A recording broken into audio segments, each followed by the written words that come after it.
Oh yeah, bitches. And that was The Last Stand, starting out first. So, I'm Maxwell Silverhammer. I am Cruise Control, and this is the Nothing Sacred interview with Stereoviolet. That song was from... Is that an album, or are you guys just releasing singles? First of all, Bianca from Stereoviolet is here. We had a little technical issues, but she's on the phone. I think someone else is there, too. But go ahead. Yeah, we have two other members of our band here right now. Oh, cool. We have Brian Lando, and we have Frigo. Hey. Well, now, which one of you was sick and stoned? Sick and stoned. Yeah, I remember on your YouTube video, one of the guys was like, "I'm He's sick," not and here then right now. oh, Yeah, sick and stoned. That's the other Brian. He's probably sick right now. Well, so you guys, do you guys have is that like from an album, or are all these all just that we have the songs we have? We have 4 songs that we're gonna be showing you guys from Stereo Violet. Is that an album you guys have, or are you guys just releasing singles, or just having this is actually an album that is coming out very soon. It's coming out for pre-release on April 8th, and it'll be out for full release to the public on April 15th. Oh wow! The rise and fall of Black Orin. What does that mean exactly? The rise and fall of Black Orin. Wouldn't you like to know? We'll never tell. Really? Yep. It's a secret. Okay, so it's a very big secret. We'll tell you in 10 years. I'll be waiting, man. 2027. I'm gonna be like, Bianca, what the fuck does this mean? Seriously, man. You make a promise. You know, Max doesn't forget. He's like a fucking elephant. So so he's gonna remember that shit. You'll be getting a call like, who the hell is this guy? And yeah. So just speaking about the song. First of all, your music to me has a very almost like a prog rock type of sound. How would you describe your type of music yourselves? Obviously, you guys are the ones who create it. So how would you describe your genre or your style of music in general? We kind of call it alt rock, like alt rock, indie rock. We all come from different influences, different backgrounds. So we have the guitar, who was our old guitar player. His name is Jose Cardenas. He's not actually with us anymore. He's still alive. Oh, okay, yeah, you better clarify, because I was like, but he has like a kind of like Cure, U2, that classic rock guitar sound. Then we have Gonzo, who has this like funk influence. Me, who I grew up on like soul and kind of gospel and R&B and rock, and Chewy, our drummer, who grew up on like metal. So put those all together, and I'd say kind of, alternative rock. You know what? Okay, and that's funny that you mentioned I'm good, because I was going to ask you, was Donna Summer or Laura Branigan one of your influences vocally, Bianca? I'd say that. My mom was a big singer. She sang with a lot of the greats, and I think probably my favorite would be Roberta Flack. So like those like Aretha Franklin and Patti LaBelle and Roberta Flack. Those are the ladies that I grew up on. Whitney Houston, don't forget about her. Nice. Love you. Good. Good choices. So, well, now that last track we played, Last Stand, the thing with your guys' music is I'm like, what the fuck are they talking about? So what were you guys going at? What was the main subject matter in that? That song's about a one night stand. So something that most people can relate to. Except you know for the what? young ones. I thought Whisper was about a one night stand, actually. You know, where you said, "Will you be here?" Like a love note to someone very like special to me, but not necessarily a one night stand, but. So yeah, you insulted her basically. Max, good job, man. The song about a one night stand is about a one night stand, but the song about someone special, you're like, I think that's about a one night stand. Good job, man. Hey, you know me, man. You know my get down. Yeah, it's like that song's about someone deeply special to me, and it was very meaningful. Yeah, you're talking about fucking one. Fucking hey, you know me. I'll listen to a love song and be like, it's about fucking, and you're like, nah, man, it's a love song. So actually, the trick is all their songs are about one night stands. So that's the trick. So a lot of them. This is your fourth album now that you guys released. This is our first album. Really? Because on your site it said something about this is our fourth studio album or something like that. No, it says our debut album, The Rise and Fall of Wilbur and Black, coming out soon. You're looking at a different website. Ugh, we gotta go now. Good job, Max. You're batting 1,000 here, dude. Oh yeah, I know. I'm band cheating tonight, man. All kinds of shit. So man. what? So it is your first debut. When did you guys meet, and how did you guys decide? Hey, let's do this. Are you guys in the Chicago area, correct? Yeah, we're all in Chicago. Most of us are from Chicago. Some of us from other places. But I met Jose about maybe like 5 years ago. I had another band, and he worked at one of the rehearsal spaces, and that's how we met. And basically said, "Hey, let's get together and make some music." I left for 2 years, and then came back and said, "Hey, you still want to make some music?" He said, "Yeah." We called up Chewy, found Gonzo, and started making music. And then when Jose left, we found these two wonderful people, Frigo and Lando, and we got together with them because both of their names ended in O, and it just worked out so well.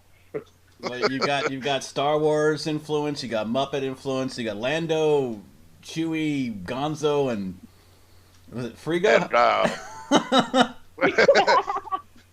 So all you need now is like a Muppet influence because I have big curly hair like a Fraggle Rock or a Muppet. Oh. You guys just all start using weird names like, Goomer and fucking, whatever, Big Bird, Oscar. So exactly. We're gonna let you name us. Oh shit! Okay. Don't get him. Don't encourage him, please. Should have never said that. Bad behavior. So you guys just decided, hey, let's get this together. Let's do a. It seems like it.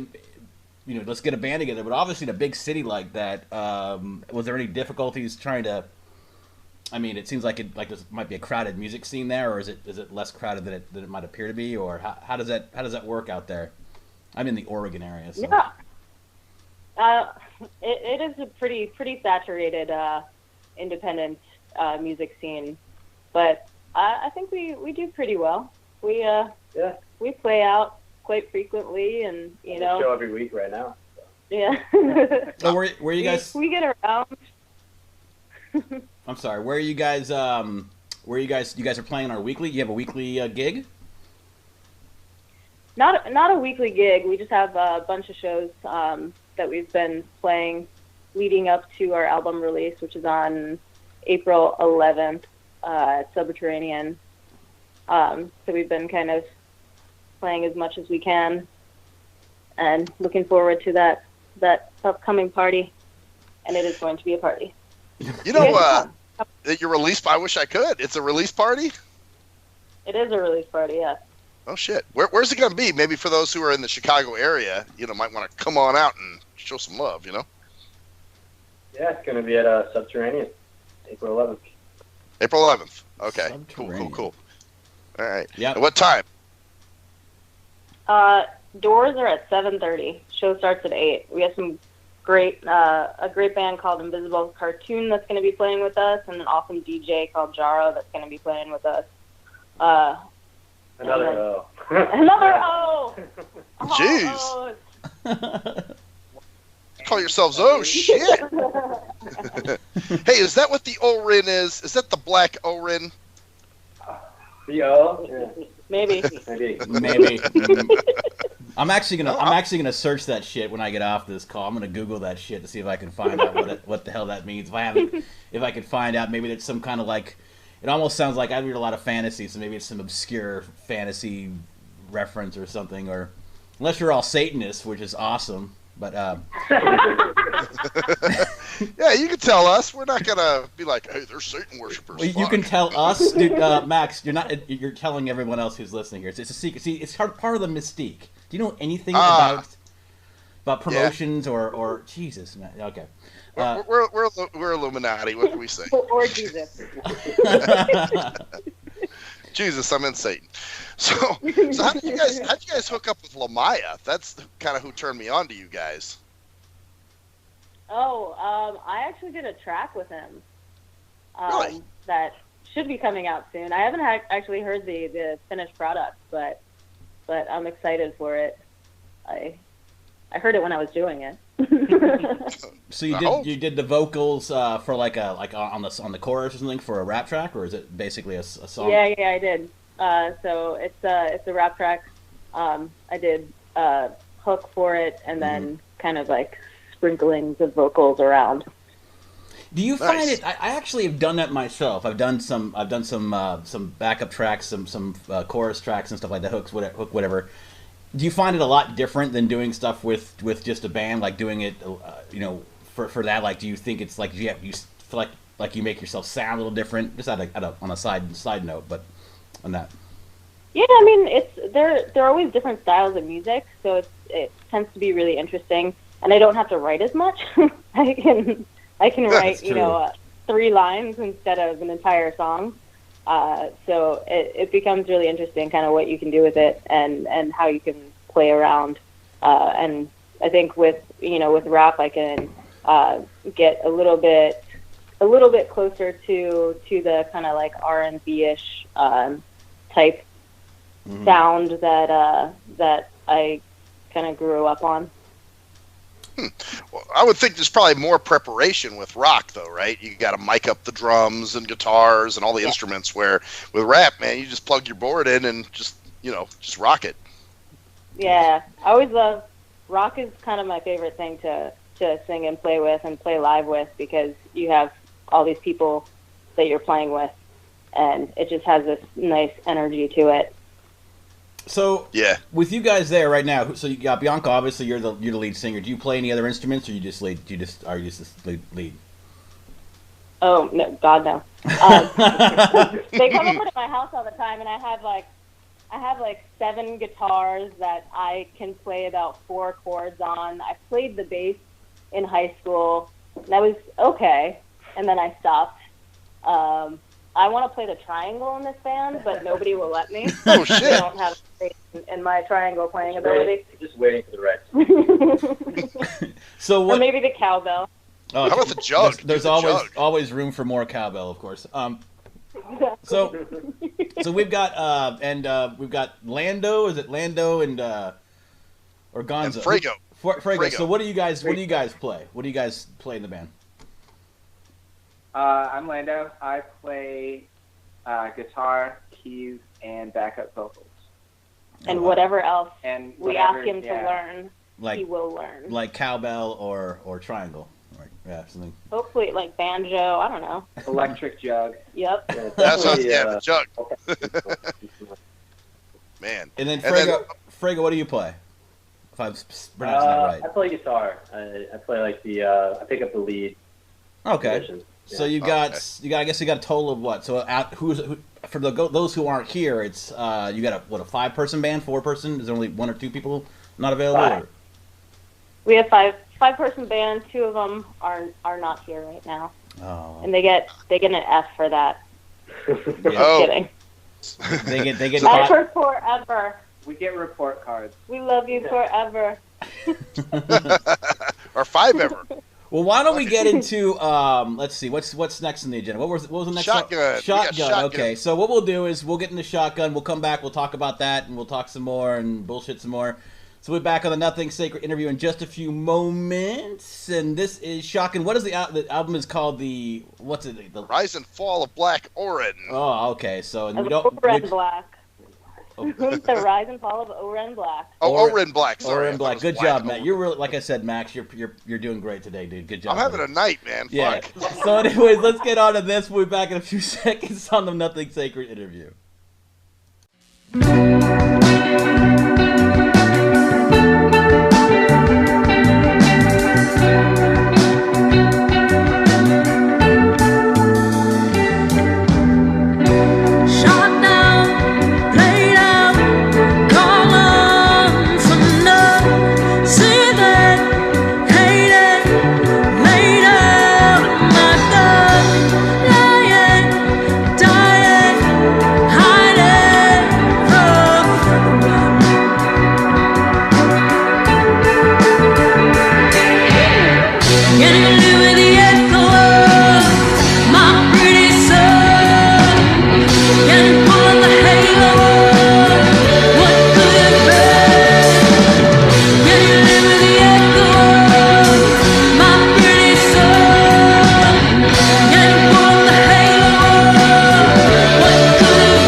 And that was Shotgun off the album The Rise and Fall of Orin Black, not Black Orin, as Maxwell would say. We are the Nothing Sacred Interview. We're here with Stereoviolet.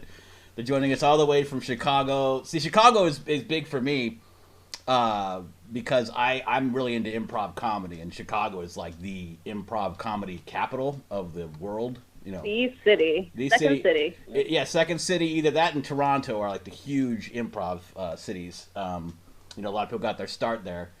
So I'm actually interested in. First of all, before we go any further, what is that Shotgun? What is that about? And what inspired you to write that one? That was about a really bad experience with an asshole. Oh, all right. So it's an asshole. Not a one-night stand, not anything, not any sort of romantic relationship, but just an awful human being. Did you have sex with the dude at least? Oh God, no. Damn. Okay. Well, that's good though. That's good. Good job. That Jesus. So hey man, I'm just saying. That's all. We know where your mind is, dude. You're thinking about Orin Black there or something, having a fantasy about it. So you guys, so it's about an asshole, just about someone you just you know. Although you know he must be honored to or flattered to have a song have been written about him. He probably does not know, but one day he will. One day he will. And that's the whole point. Is like later on. Oh, he's like, oh, this is a great song. I love it. Yeah, it's about you, and it's not positive. Yeah. Does he stalk your guys' Facebook and Twitter at all? Because you know that happens. I would not know. Because you know sometimes you get your little stalkers checking up on you, like, oh, I see she's in a band now, and you've got an album coming out. Yeah, you're gonna see one named Maxwell Silverhammer coming on your page a lot sooner than later, probably. Hey, I'm already on that page. Yeah, he's like, do you guys have any stalkers yet? Because if not, I can fill that role really easily if you need one. I'll even dress up as Orin Black. Just whatever. See, now you're saying it right. It's Black Orin. Yeah, see. But Orin Black is the album. Yes, Rise and Fall of Orin Black. So how do you guys? So it's pretty cathartic sometimes, like to write and get out shit about people that you're pissed off. That's kind of like how Max and I do the show that we do. We just do our little show. We get together and do this show. We just talk about shit that irks us basically, or stuff that gets under our skin. So So you just decided, you know what, this guy's just such an asshole. I'm just going to write a song about it to kind of feel good to get out of your system, to write about it. Yeah, I mean, I was right in it at the time and needed a moment and needed something to get all that like anger out. And instead of, punching walls, I figured music was a better way to go about it. I think that's the way it is with a lot of people. I know it is with Max and like I said, we get our vent out. We vent our frustration. Some people do it like through the show. I'm sure you do it obviously through music. And how do you guys? Is it like a creative process where you have an idea for the whole song and then just write the lyrics and direct everybody else, or is it like, hey, I've got these lyrics? How does your creative process work in terms of creating songs like this? Is it simply just like a matter of you writing the song and then, hey, we need to put music to this, or is it I know how this sounds in my head, so this is what you need to play and this is what you need to play? How does that work? I think it kind of depends. It goes kind of like song to song. Sometimes somebody will have something that's relatively fleshed out, but we come in and we add bits and pieces to it, and then sometimes somebody will just start with a riff and we'll jam off for a while and just make something from it. For me with lyrics, either I can go one way or the other. I can come in with like a relatively complete song, or I take the music that they've created and sit at home and just go over it. Lando actually writes a lot of our music now as well, nice. Lyrically, and that's awesome to have another lyricist. Any creative differences at all? Do you guys ever fight over like, nah, man, I don't want this shit. You should be singing it this way, or I don't like that riff, or whatever. I would say so. The whole point of the band is like how we all collaborate together. All of us being from different backgrounds. Yeah. Well, but go ahead. We have a common goal and an idea, and it's bringing everybody to come to that same conclusion, I guess. And when everyone links up like that, then we get a good finished song. There are definitely, riffs or lyrics that we'll throw out there, and they kind of fall into the maybe later maybe later pile. Or like, hell no, that suck balls file, probably. Like, so, I'm sure that happens. Well, like I said before, I'm into improv, and I'm kind of interested in this right now because I have a lot of I like musical improv, and I like creating music spontaneously, but, like with I'm trying to find some kind of good guitarist or accompaniment for my group out here in Oregon. And one of the things I'm interested in is like the collaboration of like, hey, you just get together and you start jamming, and then you're like, okay, do you guys like record shit like and just jam and then like play it later on and go, that was fucking awesome, I want to do that. Like we can make that part of what we were doing into a song, or do you guys just like have an idea and go in like or kind of like you said, kind of both, I guess is what you were saying before, right? Yeah, it's definitely kind of both. iPhone is our friend when it comes to just like recording our jams and then sending it out to everyone that night and just keep on listening and trying to work with it. When we remember to record. When we remember. It's always a great. It's like, that was so great. You got that right. Like, I was looking at Bianca. Yeah, you were recording that, right? hey, at least you don't tag everybody on Facebook with it and go, hey, check it out. Here's a verse I wrote. Hey, I know people that do that. They'll do a verse on their iPhone or play a riff or something and then tag everybody in it and go, here's a little hook I was working on, or here's a verse, and you're just going, oh my God, man, send me the finished product. No, they would kill me.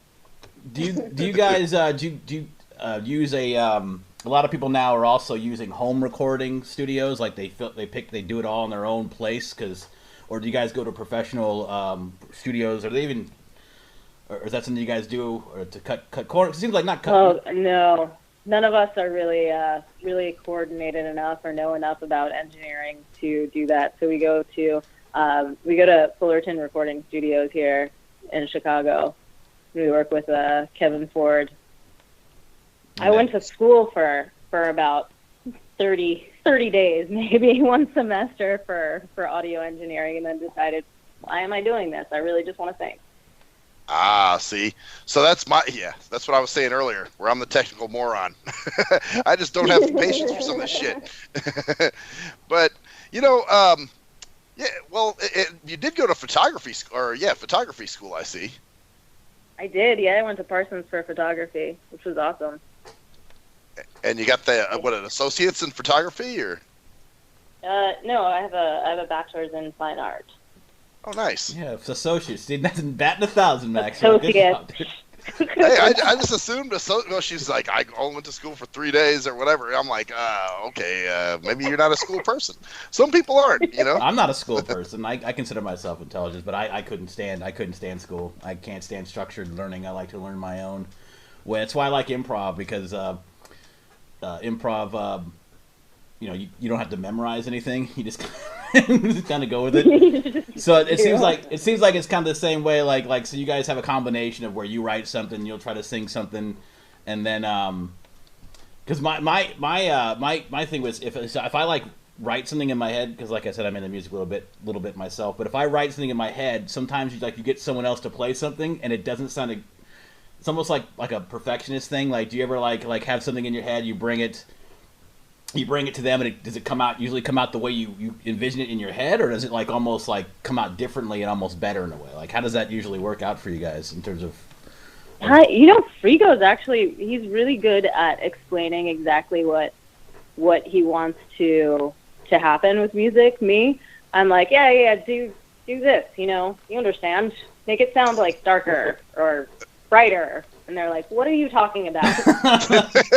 Well, darker sounds to me would be more bassy. Like brighter would be more like guitar, at least in my head. But that's because there's a thing called synesthesia, if you don't know what that is. Have you ever heard of that?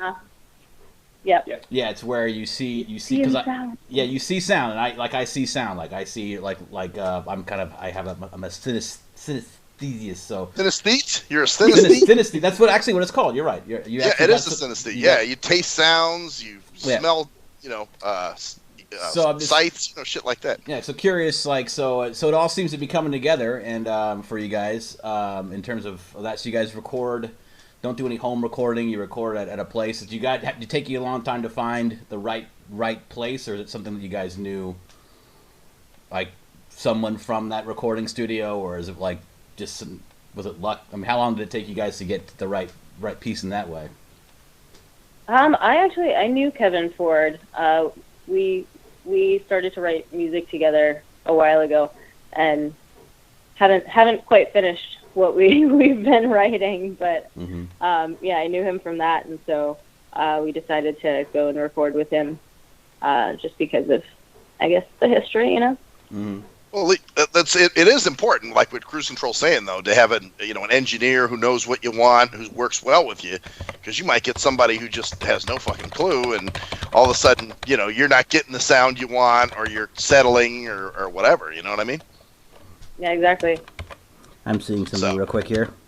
So you said there's Googling. Well, you said there were no. I'm not looking at that. I'm looking at Fullerton Recording. So you said they have a history of recording. It's a famous recording studio. Do you guys use or? No. I know a few of the bands that have recorded there. That's how I met Tommy. Lamaya. What's his rap name? Lamaya?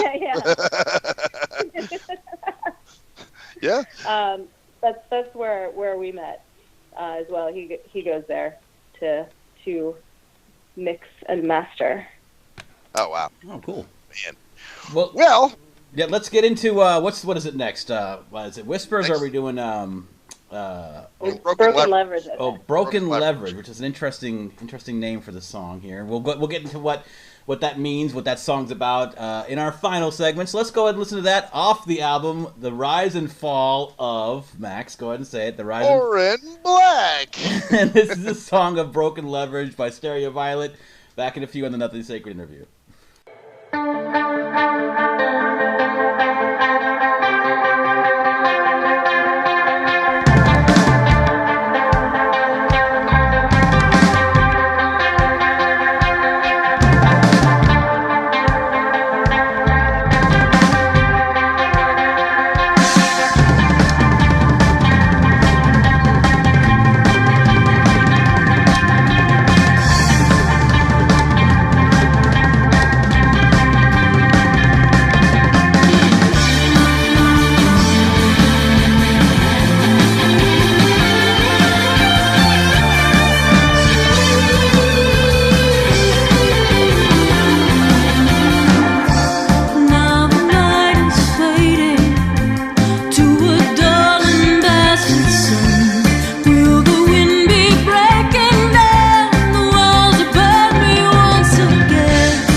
Yeah, bitches. And that was Broken Leverage by Stereoviolet, straight out of Chicago. We still got Bianca and the rest of Stereoviolet, oh, well, not the rest, but 3 members on the phone. What's going on, guys? How you doing? How you doing? Yeah, So, How's but, everyone out there? yeah, you got to give the, the canned response, We're doing Yeah. fantastic. We're lovely. Yeah. I love it. Thanks for asking. So what's that song about? What do you guys? What's the subject in that? They're looking at me like, I don't know. Oh shit! Broken Leverage is about. It was kind of about a deep depression that I went into. Just a dark period. Okay. Everyone has those now and then. Yeah, Depressed stage. Yeah, I got it. It wasn't. Yeah. It wasn't after a one-night stand, was it? It was so. No, so Maybe. maybe It was after the very Probably special guy. It was- That'll fuck you up. Probably. it was after several one-night stands that lasted several years. Well, here's the thing. This is why I was kind of getting into your photography school thing last segment, is because your music is real visual, and me as a non-visual person, I'm like, wonder what they're going at there. So sometimes I gotta really work to decode what you guys were talking about. You know what I mean? Yeah. I think when I write music, a lot of times I lay down and I close my eyes and I try and figure out what I'm seeing. I'm a very visual person. I do design, I do graphic design, I do photography, and so I kind of have to see something when I write music, and that one was kind of like this weird, twisty tunnel thing. And how many hits of acid did you have before you wrote this? Oh, God. See, I know all. No yeah. comment. Yeah, that's kind of what I figured. But no, it's interesting because even on your site, you guys get you say people aren't afraid of the dark; they're afraid of what's there when the lights come back on, and that in itself is a really introspective statement. Yeah, I mean, I'm afraid of the dark as well. Well, no, you're afraid of what's there once you turn on the lights or once you look up. Yes. You know what I mean? So Yeah. I thought that was actually pretty profound. Well, They're like, yeah. Well, good job, Max. You tried that. Thank you. I think Well- we're all, little kids at some point, and you're just afraid of what's out there, and sometimes you're even more afraid when you have that kind of, knowledge or set path, and it's scary because you have these things to do where, even though it's not unknown, it's still, terrifying. Right. So that's well, and that's kind of the music I noticed you guys do. It's very visual. It's very almost like I guess you would say picturesque. Like you're almost it's not just we're slapping a song together. We're just doing a rock song. Oh, the bitch won't fuck me or something like that. You know what I mean? It's deeper than that. I think we're all trying to paint a story, and we're trying to figure out how to do that, not just with lyrics, but with sound and how we can put that to visuals and how we can, incorporate every different type of art that we can possibly think of in there, even if not now, then hopefully later. And that's the thing. You guys, it's not like you can really, I wouldn't say your music is something to rock out to, but something to sit and sort of think, not, even if it's not what you're talking about, it just kind of opens your mind a little bit, just to kind of explore and see what, wow, gets me thinking a little bit. Silence, holy shit. Yeah, you got them. Silence, right? You got them they're like, I don't know what to say to that. Actually, I have a question about. So you guys have been in music for I guess out of the 3 of you, who's been in the business the longest in terms of just music in general of local band or just in terms of the music industry in general? Like, how long have you guys all been involved with it? I have been in bands pretty much on and off since I was very young. Me and my two sisters, we had a couple iterations of a band back in high school, but we sang together in like gospel choir and like different choirs all throughout our lives. So it's kind of been a family business. And now I have a sister who lives in Prague, and she's in this awesome band called Noha. I'm going to plug them because I love them, and everyone in the United States should know about them because they're amazing. But in Chicago, I basically kind of came here, went to engineering school for a semester, and then joined bands. So in Chicago, I've been in bands on and off for 7 years. Frigo. Yeah, I've played in some bands here in Chicago and down in Louisville, probably over the past 6 years, I'd say. Yeah. And Lando? Lando, what was your experience? I was in a band in college and then didn't do anything for 3 years and decided I wanted to start writing my own stuff. So I was doing solo gigs and open mic nights, and then I joined Stereoviolet. Awesome. So how have you guys noticed? I guess where I'm going with this is, obviously the music industry is a lot different than it was a long time ago. When you guys started getting into it, even 6 or 7 years ago, I guess how was it with local bands? I'm actually a friend of mine's I know a couple local bands here. It's obviously a different atmosphere in the small town, Oregon. But how would you say, like, with the way music is now, like the business in terms of like promoting your own albums and stuff like that, have you seen it change even over the last couple of years, or is it just kind of like what have you guys seen in terms of like having to promote your stuff? Talking maybe previous bands who had used to do it, or even when you started out, has it changed at all in any ways in terms of promoting what you're doing and producing it and trying to get a name for yourselves? I think it's kind of similar to how it was before. It's just everything is very, very much like social media focused and kind of online focused, and you have to get a huge following online. Venues look at that. So when you want to play, they look at kind of your following and how many people you can draw in, obviously. But I think it's similar in the way that you as a band have to work really hard. You have to work 5 times as hard as you think you would have to in order to promote yourself and make sure that your name is getting out there in the right places. It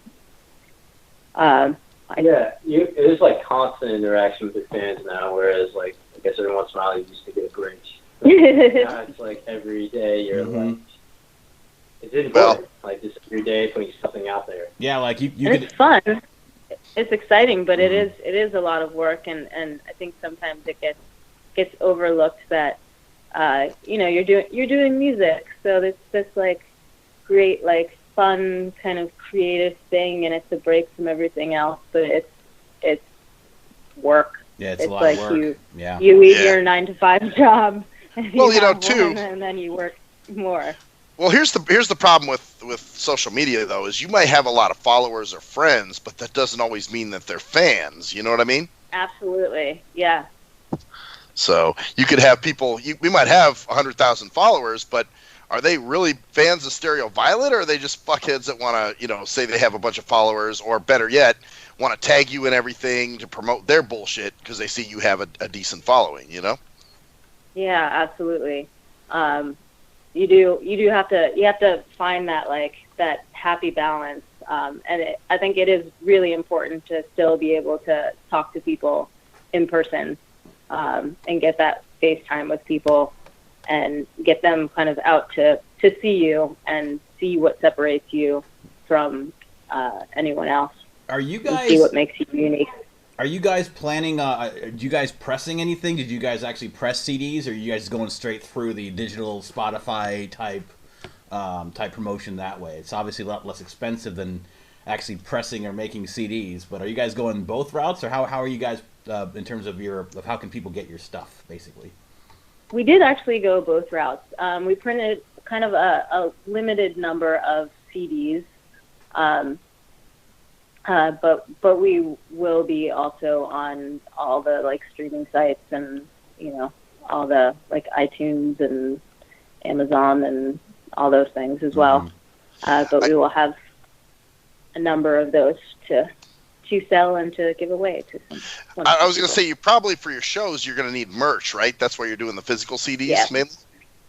Yeah. So, yeah, that's and our release party is a few days before our album comes out, so we want to have something to give to people as well. Right. It Well, makes some sense, people now are doing the flash drive thing where they, they give you a flash drive or something with just an album on it. I've heard they've been doing that too.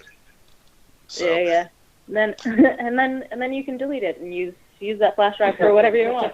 Yeah, see, that's almost like a cassette, where you could stick the tissue in the holes and tape over it, that kind of. That's old school. We're way showing back our age. shit. Yeah, showing. You're going too far back for some people now. Yes, wow. see, old man. Yeah, so. Hey, by the way, I tried looking up the rise and fall of Orange Black. And I found the rise and fall of the Black Elite, but I don't know. Shit.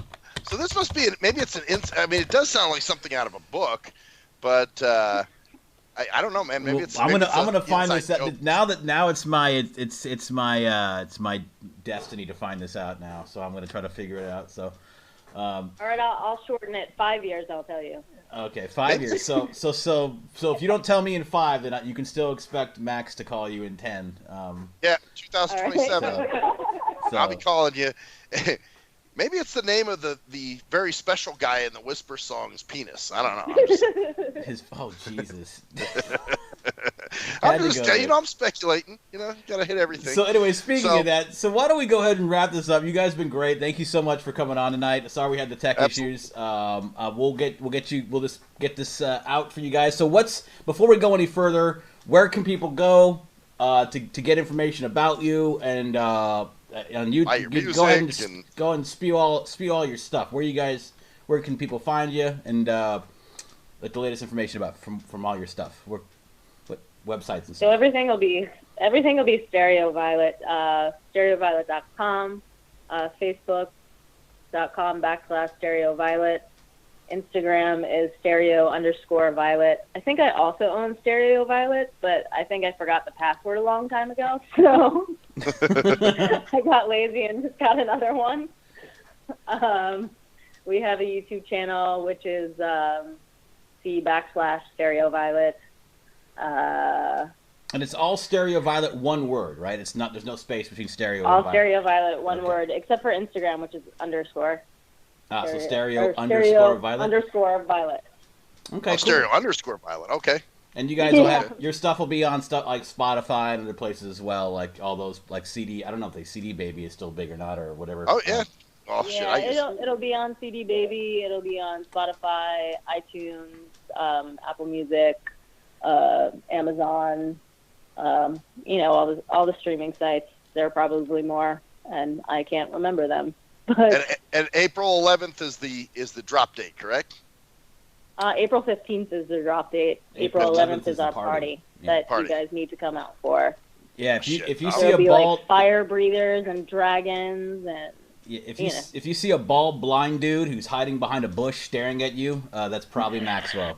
Yeah, that would be me. God damn it, you're gonna blow my cover. It's a freaky thing to have a blind dude staring at you, but hey, that's what he does. I'm a synesthete. I'll walk Remember, over and bring you a shot of whiskey or something. Well, I'm a synesthete. I could smell her I watch smell you. You know. All right, Or now listen. I'm trying to remove the goosebumps and the really weird feeling from my insides now. But anyways, let's get to the one night stand song. Oh wait, no, I'm sorry. That's Whisper. I know this is actually the song about not about a one night stand actually. So Max, Not about a one night stand. So we'll get to that. It's Whisper. Go ahead. So it's a About a love dude note. you It's a loved? love note to everyone.